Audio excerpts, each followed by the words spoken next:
The rain tapped gently against the glass windows of Cole Publishing, a soft rhythm that blended with the hushed murmur of the office at night.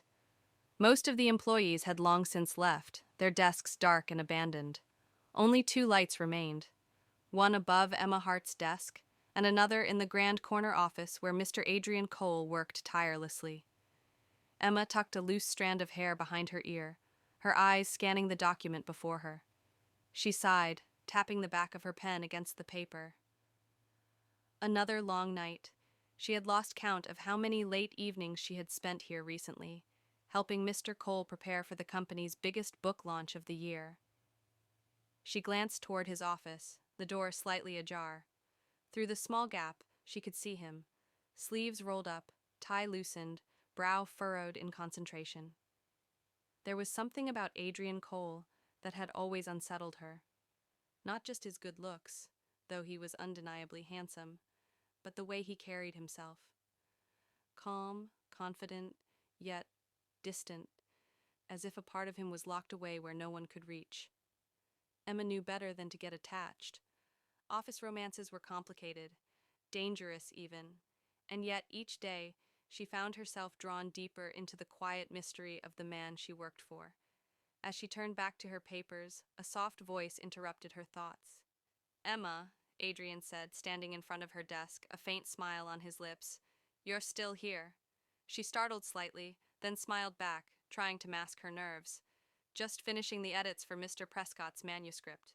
"You've done enough for today," he said, his voice low, almost tender. "Go home. Get some rest." She hesitated. "I don't mind staying a bit longer, sir." Adrian's gaze softened.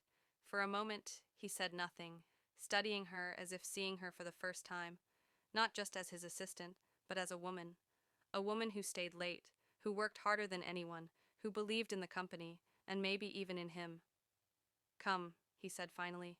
"You deserve a break. Let me buy you a coffee." Emma blinked. Had she heard him correctly? Coffee? With him? I, she stammered, her cheeks warming. He chuckled, a low, rich sound that made something flutter in her chest. "It's just coffee, Emma, not a marriage proposal." She laughed, the tension easing slightly. "In that case, I'd love to."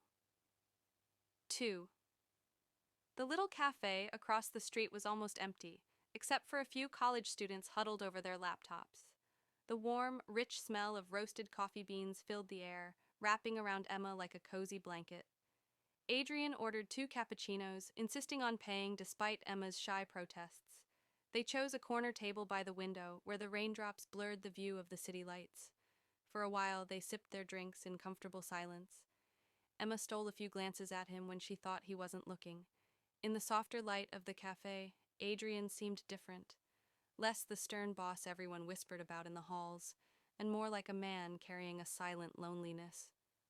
"You've been working very hard lately," Adrian said suddenly, setting his cup down. "I notice it, you know." Emma looked up, surprised. "It's my job. I like being useful." He smiled, a little sadly. "You do more than what's asked. You care. Not everyone does." She shrugged, embarrassed by the compliment. "Well, I believe in what we're building here, and—" She hesitated, choosing her words carefully. "I guess I believe in you, too." Adrian's eyes darkened, an emotion flickering there, something that looked dangerously close to longing. "You shouldn't," he said quietly. Emma's heart gave a small, painful twist. "Why not?" He leaned back, running a hand through his hair, as if wrestling with something. "Because I'm not the man you think I am." The confession hung between them, heavy and raw. Emma wanted to reach across the table, to touch his hand, to tell him she didn't care about whatever demons haunted him, but she stayed still, sensing he needed to say more. "My last relationship, it ended badly," he said, voice low. "I made mistakes. I focused too much on work. I forgot how to love properly. And now—" He laughed bitterly.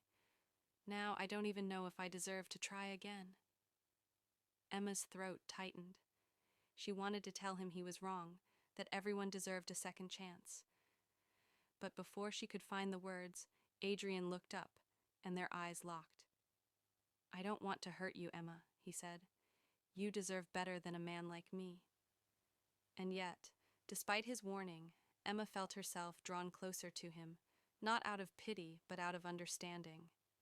She too knew what it felt like to hide hurt behind a busy schedule, to pretend ambition was enough to fill the lonely spaces in her heart. She smiled gently. "Maybe. You just need someone who won't give up on you so easily." Adrian stared at her for a long moment, as if memorizing her face, the softness in her.